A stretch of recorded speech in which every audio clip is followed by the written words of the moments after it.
Jürgen, in the end, was it just too much, the 3-0, and it never seemed to go right for you on the night? Yeah, it's true. We'll come here with the backpack we had with 3 goals difference. You need a special performance, and we didn't show a special performance tonight. So it was, in moments, a good performance, but Real Madrid was for the whole game the team in control of the game. Had the better chances. Ali had to make 2 sensational saves to keep us in the game, and that's the reason. So again, if you want to get through, you need to be outstanding. If you want to win the game, you need to be really good. And again, Madrid was the better team, and that's why the right team went through to the next round.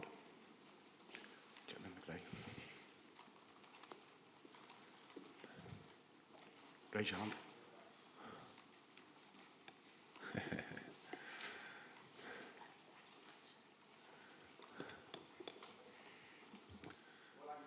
Carlos Vicente de Radio Marca. Yo imagino que para usted hoy tiene que ser un día muy complicado, pero no sé si dentro del enfado lógico por haber quedado eliminado le ha dado tiempo a valorar el detalle que se ha tenido aquí en Madrid poniendo el Univer World Galón al final del partido, que es algo que nunca había pasado en el Estadio Santiago Bernabéu. If I would have heard it, but I'm too old maybe, but people told me, my staff told me after the game, so it's a really nice gesture.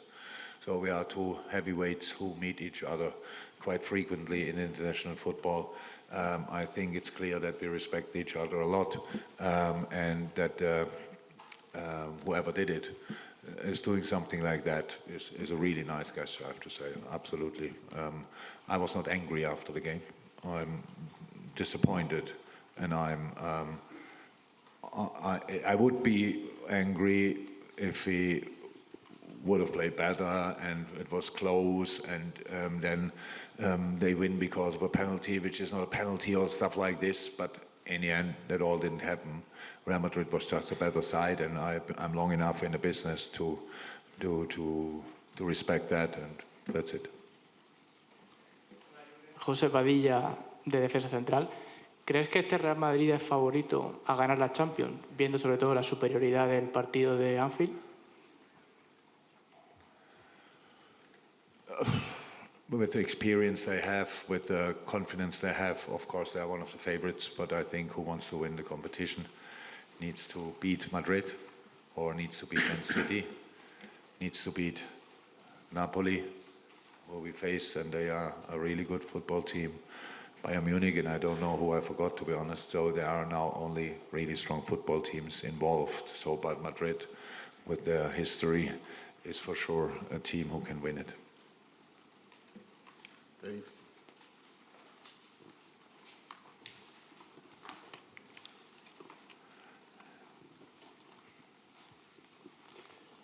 Jürgen, it was a difficult night, but a night in the Bernabeu, it does show you and the team how important the Champions League is and what's at stake. So presumably that's the message for the rest of the season now to get into the top 4. Absolutely, absolutely. It's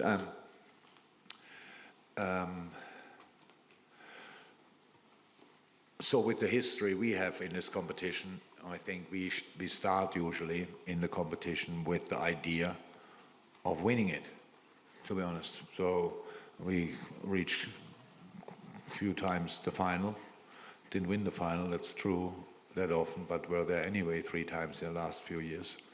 And that's why I really believe in, if you want to win the competition, you have to be outstanding. And we weren't tonight. So that's why it's then fair that we go out. But of course, it's the competition, and we want to be part of it every year. And that's now a massive task for us. We all know that. When we come back from the international break, we have a proper football week ahead of us, I would say, with 3 games: City, Chelsea, Arsenal, which will then probably define where we get out of it. People might say we lost it in Bournemouth, but I think this week is a pretty decisive one. So we have to hope now that the boys come back healthy early enough, in the right shape, and then, yeah, we will try it. Hola, mister. Buenas noches. Miguel Ángel Lara, de Marca. Le quería preguntar si cree que el Real Madrid, más allá del nivel técnico-táctico del equipo, es el que mejor maneja emocionalmente esta competición.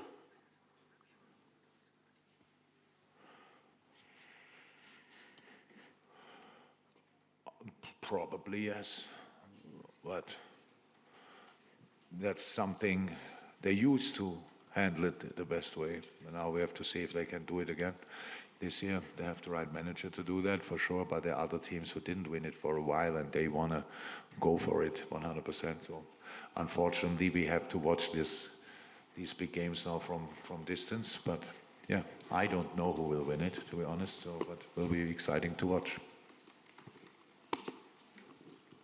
Good night, Mr. Klopp. Ancelotti said after the game that you guys talked a little bit about the potential penalty by the end of the game, and that also discussed the penalty last night between City and Leipzig, and that in his words, he said that this might not be football. Could you please elaborate a little bit on the problems that maybe the VAR system is facing in recent years? You can imagine I'm now not in a perfect mode to discuss general football issues, but these two things now, last night, if the whole world agrees it's not a penalty and two guys think it's a penalty, then something is wrong. Tonight, I think that the VR took the ref to the screen and asked him to watch it again. I don't know exactly what he's doing there, because it's a clear deflection. I cannot deflect it from a closer range. I don't know how it goes quicker. So it's a clear deflection, so the VR just looks at it, just deflected, keep on going. So everybody, again, with the football brain, thought, it's not a penalty. So I arrived there, and I'm talking to Carlo, and he said, that's not a penalty, it's deflected. I said, I know, but he sent him still to the screen, so there's something not 100% right. But in the end, it was not a penalty, it was not decisive. If they give the penalty, I think last night it was a bit more decisive than this would have been now. But in the end, that is not our problem tonight. But in general, yeah, I think it would be cool if we are there to make the right decisions, not the wrong. Jürgen, you're right. Carlo Bianchi, English for Corriere del Ticino. Which are your goals for the remaining season? To reach Tottenham, because it's very, very important on, which kind of point of view to stay in the four. Thank you for reminding me. Yes, our job is to squeeze absolutely everything out of this season, what's possible. It's a strange one so far. Just our recent two games, obviously a sensational performance against Manchester United, which is a really good football team, and then a really bad performance against Bournemouth, which is a good football team as well, but we should not lose this kind of game. They'll put us again under more pressure than if we would have 3 points. I think then everybody really could felt or smell our breath, if you want. So there's again distance, because other teams won their games. But again, I said, I cannot sit here now and tell, it's clear we want to be top four. But if we can do that, we will decide on the pitch, not here in the press conference. Carlos.